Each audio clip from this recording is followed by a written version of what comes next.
አዲስ ኢንተርናሽናል ባንክ አክሲዮን ማህበር አዲስ ስምና ብራንድ መታወቂያ እንደገና ወደ ገበያው እንደገባ አሳውቋል።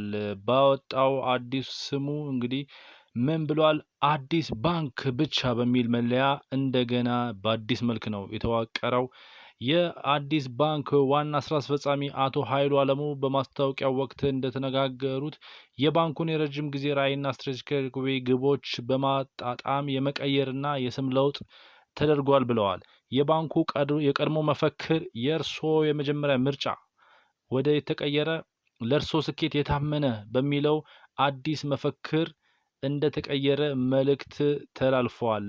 እናም መደበኛ መታወቂያ ሳያስፈልግ በጣት አሻራ ብቻ ሂሳብ እንዲከፈት የፈቀደ የመጀመሪያው ባንክ መሆኑን አዲስ ባንክ አመላክቷል። ይህም ደግሞ ጠንካራ ባንኩ የደንበኞችን መሰረት እንዲያሰፋና ተደራሽነቱን እንዲያሻሽል ረድቶታል ተብሏል በማስታወቂያው ወቅት።